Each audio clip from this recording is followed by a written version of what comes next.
Ready to move in premium triplex villas at Kollur APR Projects. ఏపీలో నామినేషన్లు మొదలయ్యాయి. ఎన్నికల ప్రచారం పతాక స్థాయికి చేరింది. ఈ సమయంలో కూటమిలో సీట్ల సర్దుబాటు, టీడీపీలో పోటీ చేసే అభ్యర్థుల మార్పు పైన చంద్రబాబు కీలక నిర్ణయం తీసుకున్నారు. 4 అభ్యర్థుల మార్పు ఖరారైంది.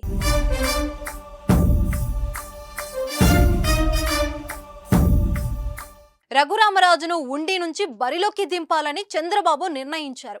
ఉండి అభ్యర్థిగా ప్రకటించిన రామరాజును పార్టీ జిల్లా అధ్యక్షుడిగా నియమించాలని నిర్ణయం తీసుకున్నారు. కనుమూరి రఘురామకృష్ణంరాజు ఎట్టకేలకే ఎన్నికల బరిలో నిలుస్తున్నారు. నర్సాపురం ఎంపీగా ఉన్న ఆయన మళ్లీ ఎంపీగానే బరిలోకి దిగాలని చూసినా పరిస్థితులు కలిసి రాలేదు. దీంతో ఎమ్మెల్యేగా తన అదృష్టాన్ని పరీక్షించుకుంటున్నారు. అధికార వైసీపీకి జగన్ కు వ్యతిరేకంగా పోరాడుతూ వచ్చిన త్రిబ్లార్ ఎక్కడి నుంచి పోటీ చేస్తారనే ఉత్కంఠ ప్రజలను బాగా ఉంది. మొత్తానికి నర్సాపురం పార్లమెంట్ నియోజకవర్గంలోని ఉండి నుంచి పోటీకి దిగడం ఆయన అభిమానులకు సంతోషాన్నిస్తుంది. అనకాపల్లి జిల్లాలోని మాడుగులలో కూడా టీడీపీ తమ అభ్యర్థిని మార్చింది. మాడుగులలో అంతకు ముందు ప్రవాసాద్రుడు పైల ప్రసాదరావుకు సీటిచ్చారు. ఆయన క్షేత్రస్థాయిలో ప్రచారంలో వెనుకపడ్డారని తెలిసి ఆయన మార్చి మాజీ మంత్రి బండారు సత్యనారాయణ మూర్తిని అభ్యర్థిగా ఎంపిక చేసినట్లు తెలుస్తుంది.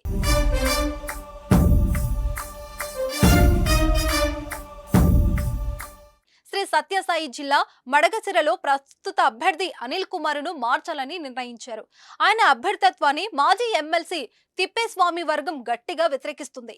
ఈ సీటును పార్టీ దళిత విభాగం రాష్ట్ర అధ్యక్షుడు ఎంఎస్ రాజుకి ఇవ్వనున్నారు. అన్నమయ్య జిల్లా తంబళ్లపల్లె అభ్యర్థి జయచంద్రారెడ్డి ప్రచారంలో వెనుకబడిపోయారని, పైగా ప్రత్యర్థి శిబిరంతో ఆయనకు వ్యాపార సంబంధాలున్నాయన్న టాక్. దీంతో ఆయన్ని మార్చాలని నిర్ణయించారట. ఇంకో 3 నుంచి 4 స్థానాల్లో మార్పులు చేయాలని టీడీపీ నాయకత్వం యోచిస్తుంది.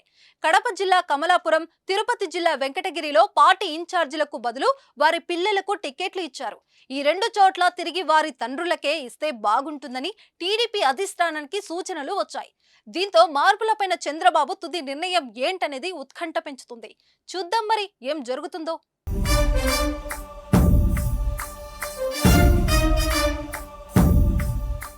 సుమన్ టీవీలో మీ పర్సనల్ అండ్ బిజినెస్ ప్రమోషన్స్ కోసం కింది నెంబర్కి కాంటాక్ట్ చేయండి.